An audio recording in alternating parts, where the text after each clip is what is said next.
ఇస్తానంటుంది చంద్రబాబు. 2023-24లో రాష్ట్రంలో పాఠశాల విద్యార్థులు 71,77,637 మంది, ఇంటర్ విద్యార్థులు మరో 10,52,221 మంది. ఈ ఒక్క పథకానికి ఈ ఏటా 1,234,000 కోట్లు అవసరం. ఇంత మొత్తం ఇవ్వడం అసాధ్యం అంటూ నిపుణులు. ఇక జీవో 117 రద్దు చేస్తే ప్రభుత్వ విద్య నిర్వీర్యం, పాఠశాలలో విద్యార్థులకు ఇబ్బందులు తప్ప ఉపాధ్యాయ పోస్టులను సైతం రద్దు చేసేందుకు ఆస్కారం అన్నట్టు వార్తని హైలైట్ చేశారు. ఇకపోతే 14 నియోజకవర్గాల్లో 100% వీడియోనిగా అత్యంత సమస్యాత్మకమైన 12,438 పోలింగ్ స్టేషన్లపై ప్రత్యేక దృష్టి. లోక్సభ అసెంబ్లీ అభ్యర్థులు 438 మందికి పోలీసుల అదనపు రక్షణ. ఏప్రిల్ 25 నాటికి రాష్ట్రంలో 4.14 కోట్లకు చేరిన ఓటర్లు, ఇందులో పురుషులు 2.03 కోట్లు, మహిళలు 2.10 కోట్లు. జనవరిలో తుది సవరణ ఓటర్ల జాబితా తర్వాత 5.94 లక్షలు పెరిగిన ఓటర్లు.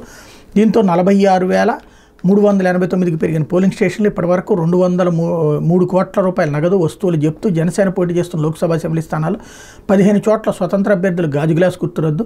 విశాఖ, లోక్సభ, మంగళగిరి, తిరుపతి అసెంబ్లీ స్థానాలు 3 కంటే ఎక్కువ బ్యాలెట్ యూనిట్ల వినియోగం. ఎండల తీవ్రతను దృష్టిలో పెట్టుకుని పోలింగ్ కేంద్రాల వద్ద ప్రత్యేక ఏర్పాట్లు. పెన్షన్లను సాధ్యమైనంత వరకు డీబీటీ విధానంలోనే ఇవ్వనున్నాం రాష్ట్ర ప్రధాన ఎన్నికల అధికారి ముఖేష్ కుమార్ మీనా అన్నటువంటి హైలైట్ చేశారు. జడ్జి రామకృష్ణ ఇంటిపై దాడి చేసింది తమ్ముడే, ఆస్తి పంపకాలు చేయలేదన్న కోపంతోనే దర్యాప్తులో తేల్చిన పోలీసులు.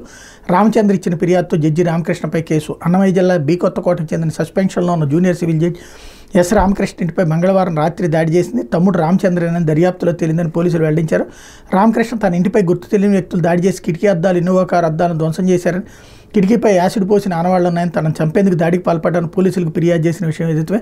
సిఐ సూర్యనారాయణ తెలిపిన వివరాల ప్రకారం జడ్జి రామకృష్ణ మంగళవారం రాత్రి బి కొత్తకోట కరెంట్ కాలనీలోని ఇంటి పై అంతస్తులో ఉండగా ఇంటిపై దాడి చేసినట్టు ఫిర్యాదు చేశారు. పోలీసులు దర్యాప్తు చేయగా దాడికి రామకృష్ణ తమ్ముడు ఎస్ రామచంద్రనే కారకుడని నిర్ధారణ అయింది. అన్నదమ్ముల మధ్య ఆస్తి పంపకాలపై ఏడాదిగా వివాదం నడుస్తోంది. ఇందులో భాగంగా మంగళవారం రాత్రి రామచంద్ర అన్న రామకృష్ణ ఇంటికి వెళ్ళాడు. ఇంట్లోంచి బయటికి రావాలని అన్నను పిలవగా రాలేదు.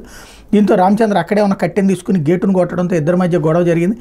ఆ గొడవలో రామకృష్ణ ఇంటి కిటికీ అద్దాలను రామచంద్ర పగలగొట్టినట్టు నిర్ధారించారు. కారు అద్దాలు ఎలా పగిలాయన్న దానిపై ఇంకా విచారణ జరుపుతున్నామని సీఐ తెలిపారు. జడ్జి రామకృష్ణపై బుధవారం రాత్రి తమ్ముడు రామచంద్ర ఇచ్చిన ఫిర్యాదు మేరకు కేసు నమోదు చేసినట్టు పోలీసులు తెలిపారు. ఆస్తి పంపకాల విషయమై మంగళవారం రాత్రి రామకృష్ణ ఇంటికి వెళ్ళానని చెప్పారు. ఎంతసేపు పిలిచినా బయటికి రాబోతుంది. గేటు తీసుకుని ఇంట్లోకి వెళ్ళి తనకు రావాల్సిన ఆస్తిని ఇవ్వాలని కోరారని పేర్కొన్నారు. ఆస్తి ఇచ్చేది లేదని రామకృష్ణ చెప్పడంతో తాను గట్టిగా అడగడంతో రామకృష్ణ అతని కుటుంబీకులు మరో 3 కలిసి కట్టితో కొట్టి తనపై ఫినాయిల్ చల్లి చంపడానికి ప్రయత్నించారని పేర్కొన్నారు. రామచంద్ర ఇచ్చిన ఫిర్యాదు మేరకు ఏఎస్ఐ బుజ్జనాయక్ కేసు నమోదు చేస్తున్నారన్నట్లు వార్తని హైలైట్ చేశారు.